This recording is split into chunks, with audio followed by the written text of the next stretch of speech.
One of the things we're trying to accomplish with this is to increase ridership on the shuttle system, take some cars off the street, allow people an opportunity for saving on fuel with the cost of fuel these days. So what we're hopeful is that people will ride from their home to a bus stop, ride from the neighborhood to a bus stop, catch the bus, go part of the way to their destination on major thoroughfare that's crowded and has traffic that you normally wouldn't want to ride on. Take the bus off at another stop and ride on to your destination on one of the bikeways. We're working trying to constantly improve the quality of life here. It adds to the modes of transportation for people who may or may not want to drive to work, with traffic being kind of congested in parts of the city. This just adds another dimension to that, and it makes the city look as a shining star amongst other cities in this part of the country. Bike racks on the shuttle are extremely easy to use. The bicycle rider can ride to any shuttle stop. When the bus comes by, the rack is easily deployed. One hand motion deploys the rack, bike's placed on the rack. Once you get to your destination, you get off, simply reverse the procedure and ride on to your destination.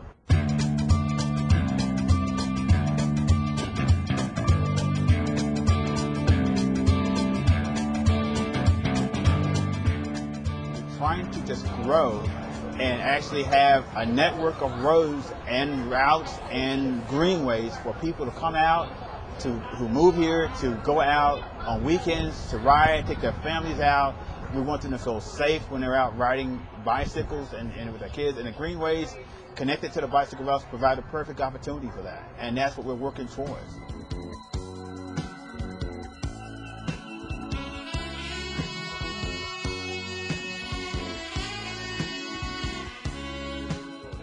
If you're going longer distances, if your commute is something 7, 8 miles, or 10 miles, or 15 miles, or 22 miles, people do go those distances on the way to work.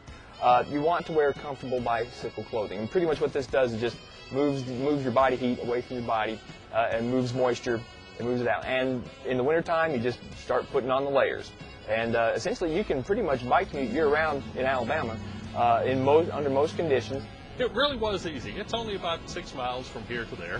I've got 3 or 4 different routes mapped out, so I don't do the same route every day. But I have fun. I live behind Grissom up on the hill, and that's where I start. And I go through the 4 Mile Post neighborhood and then into the Arsenal gate through Gate 1, Martin Road.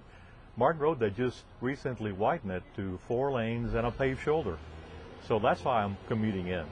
So that makes a difference to me, widening and paving that lane. Well, I basically end up just riding down different residential streets or surface streets. I try to pick ones that have the lightest traffic flow that I can. The morning route will be a little different than the afternoon route based on the traffic. I can take something a little more direct in the morning as opposed to the afternoon, and I'll be in a more of a evasive pattern, but I just try to stay in basically residential areas as much as I possibly can until I get to the Arsenal, and then I can use different roads out there.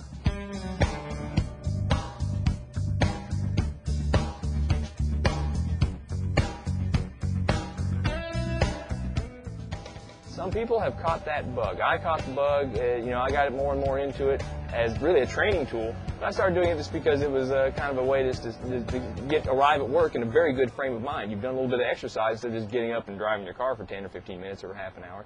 You get 30 minutes or however long it takes you to get to work of exercise, and you've got those endorphins going, and you're in a good, clear state of mind when you arrive at work. It's a good way to start the day and end the day.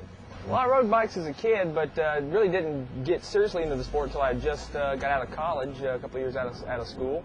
And, I got into bicycle racing, found it as a sport that was something I was actually competitive in, and I started bike commuting in an effort to combine training time with commute time because it was hard to go to work, drive home, get loaded up, and go train.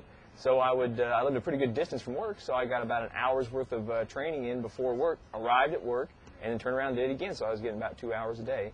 It really started about 5 years ago when I got my daughter's bicycles, and a couple of years after that, I finally figured out I could ride to work. I didn't have to sit behind the wheel of the car. And then I got to where I enjoyed that so much, I transitioned into the winter commute where I got the winter clothes and the rain clothes. I have panniers to carry all my clothes to work. I shower at work because my office has showers.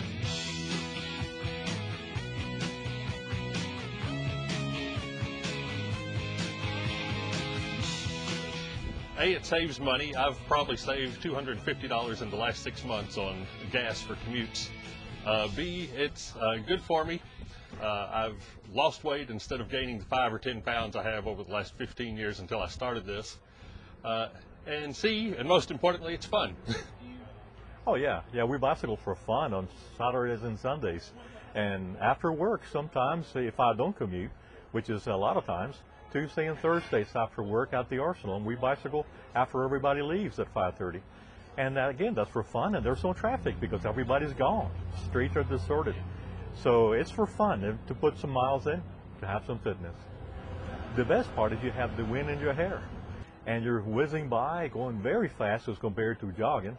You're not quite going as fast as a car, but you have the wind in your hair you don't have in a car. So it's a lot of fun. And you get to notice things you normally don't notice. You see the animals walking around. You see the birds flying around. You notice more things. You notice the weather more. You notice, so you get to see more of what's going on around you because you're slower and you're right there with the environment rather than in a cocoon inside a car. So I like the wind in my hair. I like the slowness of it. I like to be able to enjoy nature outside. Bike commuting is important because you can really, as on a personal level, you can combine the time for exercise as well as commuting, and you actually take traffic load off the streets. You're just one less car and one less source of pollution, and it's a very healthy way to get around and quite convenient if you plan ahead.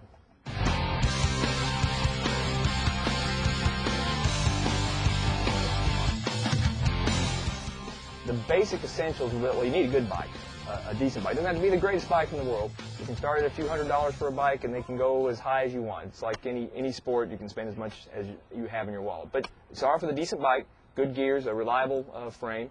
Then you certainly need a helmet, and then you just start to plan your route. You collect your equipment, your bike, your helmet. Maybe you need some gloves for safety, very basic safety equipment. And then you start to plan how you're going to do this. If you have to change clothes, you wash your clothes on the weekend, fold them, dry them, bring them to work, station them, and get ready to go. And then you pretty much practice before you go because you will often ride your bike a different route than you drive.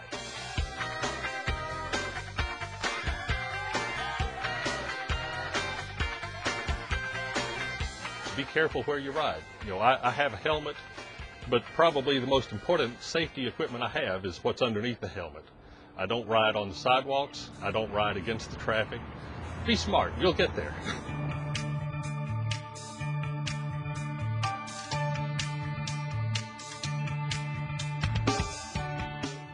The best place to get information is you can start your local bike shop. They'll know about the equipment. They'll know about the local ways to get around. They'll know other people who ride bikes who might commute.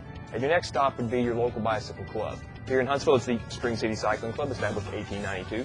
And there's a lot of people there. They have a website, springcity.org. You just go there, find an email address, and ask the question.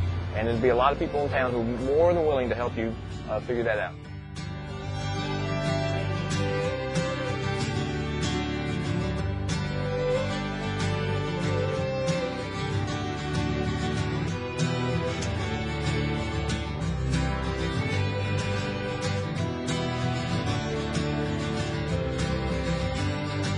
It's something unpredictable, but in the end it's right.